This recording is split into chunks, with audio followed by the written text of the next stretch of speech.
मुलींनी मल्टीटास्कर असणं खूप गरजेचं आहे।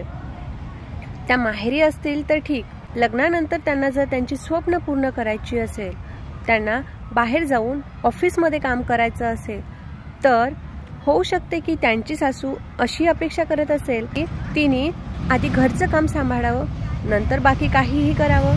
सासऱ्याची अशी अपेक्षा असेल की वेळेवर जेवण द्यावं आणि ऑफिसमध्ये बसलेला बॉस हाच विचार करत असेल की हिने वेळेवर ऑफिसमध्ये यायला पाहिजे।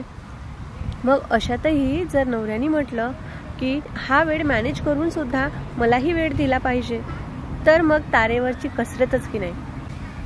आणि एखादी वेळेस ऑफिसमध्ये जाताना ऐन वेळेवर जर पाहुणे आलेच, तर मग त्यांचाही मान राखलाच पाहिजे, कारण आपल्याला नातं टिकवायचं आहे।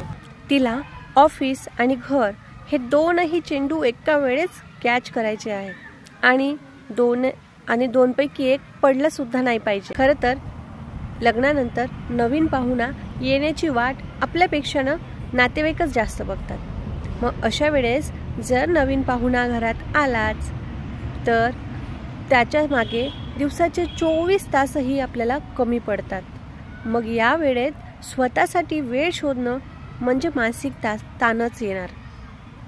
आणि त्यातही जर आपली स्वप्न असतील जे आपल्याला पूर्ण करायचे असतील, तर त्या नाजूक जीवाचा वेळ आपण स्वतःसाठी देत आहोत ही भावना, अपराधाची भावना सुद्धा आपल्याला येऊ शकते। म्हणून ही सगळी कसरत कशी मॅनेज करायची हे तिला शिकता आलं पाहिजे। सर्व मातांना माझी रिक्वेस्ट आहे की त्यांनी आपल्या मुलींना नाजूक गुलाबाचं फूल समजून सावलीत वाढवू नका, तर सासरच्या उन्हाची चटक्याची जाणीव सुद्धा त्यांना असू द्या, म्हणजे त्यांना नंतर त्रास जाणार नाही। कारण त्यांना फक्त एक मुलगी म्हणून नाही, तर एक आई, एक बायको, एक बहीण, एक मैत्रीण, एक सून आणि नागरिक म्हणून सुद्धा वावरायचं आहे। विचार आवडले तर लाईक केलं नाही तरी चालेल, पण शेअर मात्र करा आणि तुमच्या डेली लाईफमधले अनुभव आणि तुमची तारेवरची कसरत कमेंट्समध्ये नक्की लिहा। धन्यवाद।